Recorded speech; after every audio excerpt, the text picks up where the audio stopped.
Hey guys, hope you're well. Just got done jogging. Wanted to do a quick live stream just to expand on the last podcast from Peter Schiff, where he outlines the next Biden stimulus package. It seems like you can't keep track of these stimulus packages. They're just one after the other after the other.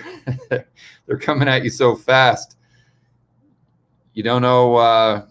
You don't really know what's in them. You just say, okay, that's 2 trillion here, 3 trillion there, 4 trillion there. I guess who's counting now? But Biden outlined this next stimulus proposal that's all about infrastructure spending. And I touched on why infrastructure spending is kind of a boondoggle for the government cronies and for the Cantillon effect. So I won't go into that too extensively right now. But I wanted to expand a little bit on what Schiff was saying with a story from when I was in Ecuador. So let's go to an article from the New York Times that outlines this Biden plan. This is what he's proposing, that he's going to allocate the, who knows what it is, 2 trillion, 4 trillion. I mean, I've just lost track of the trillions. And I'd like to point out that he can say that he's going to spend this amount on affordable housing. And what's funny is the media and the general public that buys into this nonsense just assumes that that's going to be the outcome of the spending, that we are going to increase or improve affordable housing. We are going to improve in-home care. We're going to improve electric vehicle incentives or whatever.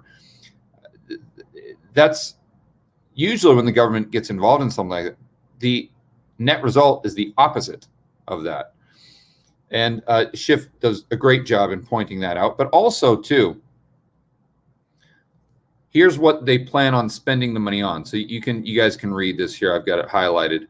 And one thing I thought was hilarious is that this railways, you're like, railways, what does that mean?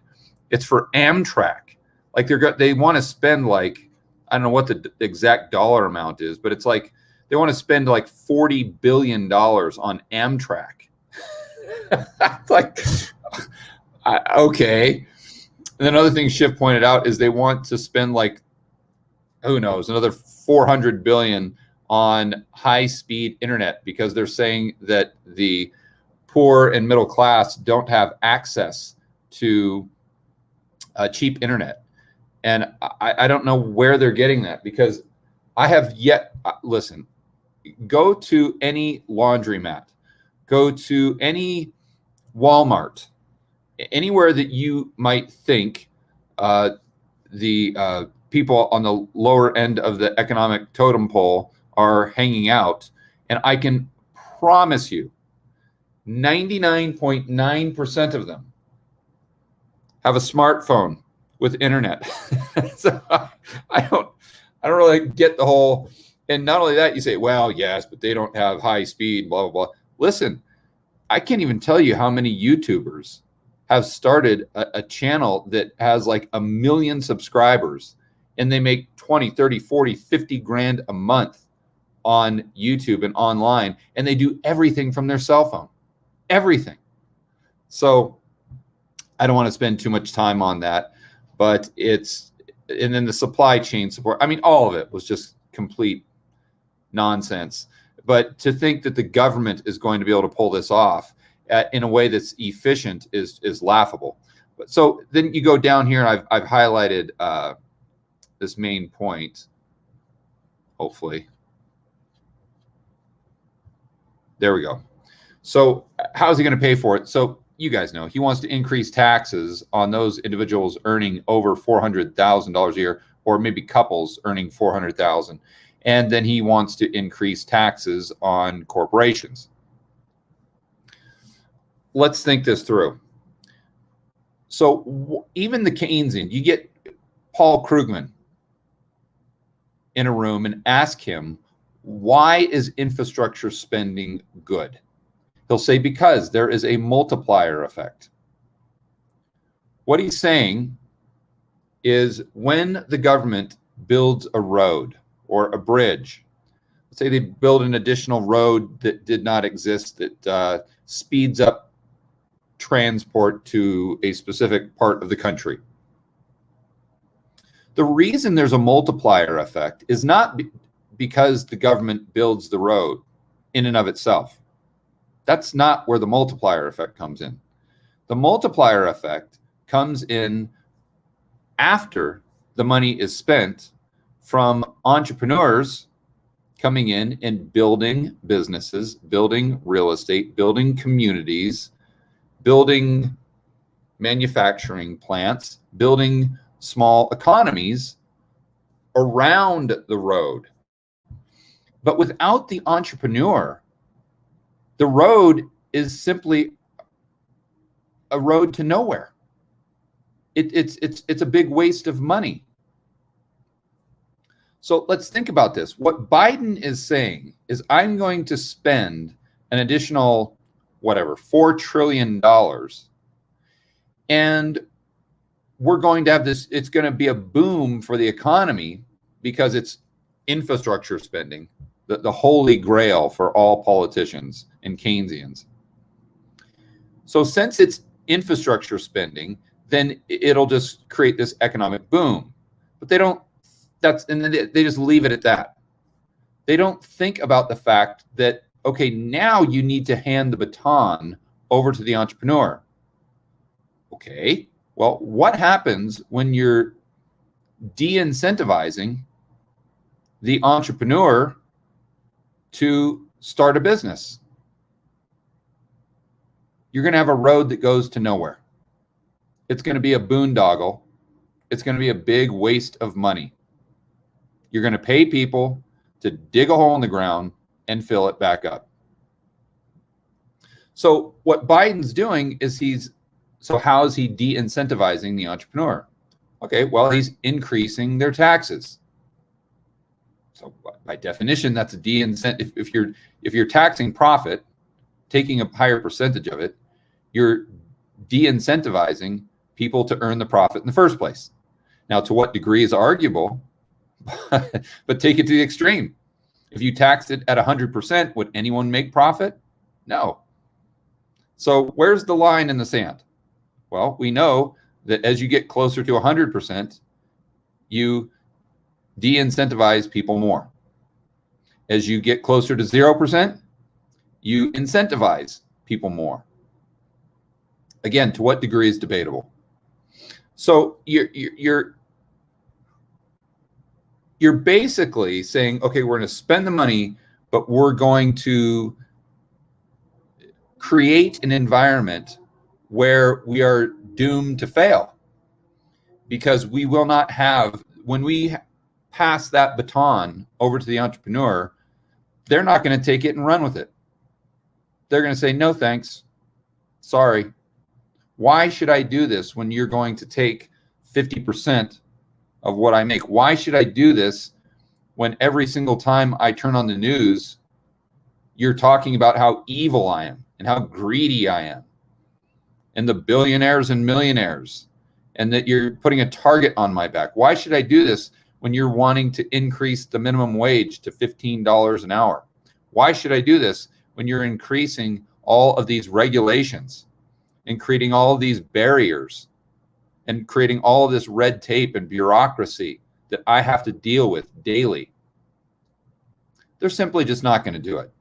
Now, it is true you may have some, but you're not going to get this economic boom if you continue to burden the entrepreneur to the point where they don't take that baton and run with it. So you're,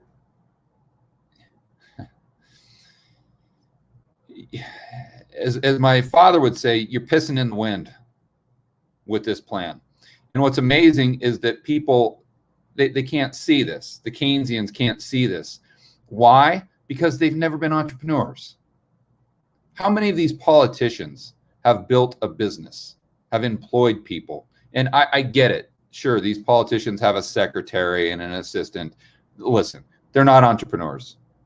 They're as much of an entrepreneur as the 5-year-old is on the corner setting up a lemonade stand. In fact, I would argue the 5-year-old with a lemonade stand is more of an entrepreneur than the politician with a secretary and an assistant and maybe an accountant.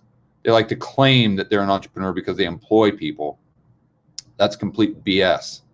So how many of these policymakers, how many of these Keynesian economists that are PhDs, that teach at Harvard, that teach at Wharton or Columbia, whatever, how many of these people have ever actually risked anything to start a business and produce goods and services? How many of these people have ever competed in the free market?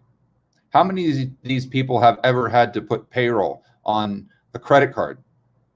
How many of these people have had to sacrifice in order to maintain a business, in order to push it forward? How many of these people have had to risk their life savings? None. None. They just don't get it. They just don't get it. Going back to that story I was going to tell you about Ecuador. When I was there, I was on the coast in a town called Montañita, and it was about an hour up the road from a place called Salinas, which most people would recognize. And Salinas was maybe an hour and a half or 2 hours from Guayaquil, which is the other main city other than Quito. Quito is the capital. So a lot of the people from Guayaquil would vacation, and they'd go out to the coast, and they would spend time in Salinas. And that was kind of like all these high-rise condos out on the coast. It looked similar to like Miami Beach. But then you go up and you get into the more rural areas and rustic areas. And what happened was the president at the time, his name was Correa. He came in and he built this highway. It used to take you like 8 hours to get from Guayaquil out to Montañita and Alone and all these other little fishing villages. And what he did is he built this highway that went from Guayaquil out to Salinas and then straight up to, I believe it goes up to Manta. I don't know if that highway was up, but regardless, it went up to Montañita. So instead of an 8-hour trip, it now turned it into, let's say, a 2-hour trip. Well, that's fantastic. That is an example of good infrastructure spending. But what happened is he was one of these guys that's a good buddy of Chavez and the whole socialist movement. And so after he spent the money on the infrastructure, then what he did is he raised taxes, he set up capital controls. So to take money out of the country, you had to pay like a 5% exit tax, and he did all of these crazy socialist he implemented all these socialist policies that were just very anti-free market, very anti-free market capitalism. And as a result, it reduced the amount of foreign direct investment. Because who on earth wants to come in and invest money in Ecuador now when you got this crazy named Correa who's going to tax you just for taking your money out? And if he's willing to do that, who knows what he's willing to do next? And then every single morning, he would wake up and change the rules, change the Constitution, and the laws are just so haphazard based on what he ate for breakfast. So what ended up happening? Well, of course, the road was great. Yeah, awesome. A lot of tourists go out there. But did any businesses build factories, build jobs? Did this create a long, sustainable economic boom? No. All it did is just build a road and then increase some housing prices or property prices out on the coast for speculators, but it didn't do anything for the economy because when he handed the baton over to the entrepreneur and over to the foreigners who would have had to have come in and created the jobs and bring in the capital, they said, no way. We're not going to come in and do. Why should we do that? Listen, capital will always go where it's treated best. And what Correa did is he built the highway, and then he started treating capital and capitalists very, very poorly. So what do you expect? They told him to pound sand. And now all of a sudden, you got a road that goes to nowhere. Biden is doing the exact same thing Correa did, if he pulls this off, which who knows if he will. I mean, honestly, if he says he's going to spend a $100 billion on bridges, as an example, you know damn well 50 million of that's going, or 50 billion of that is going to special interest groups and to Jamie Dimon or Klaus or whomever. I mean, it's going to be straight Cantillon effect. So if he's spending 4 trillion, you know, maybe 1 trillion is going to actually go to infrastructure spending. But then if he does all of these other regulations and restrictions, and if he treats capital poorly and capitalists poorly, same thing that happened in Ecuador. They're going to tell him to pound sand, and we're going to be stuck with all of these infrastructure projects that have done nothing but just make the economy weaker. So I'll leave it right there, guys. I'm going to grab some dinner. I just wanted to expand on that fantastic podcast that Schiff did. And so if you guys haven't seen it, definitely check it out. It's his most recent podcast. Let me tell you the name of it, just to give him a shout out here so you guys can go listen to it. It's it's just Biden's plan will weaken economy. Yeah, so check out his most recent podcast. It's great.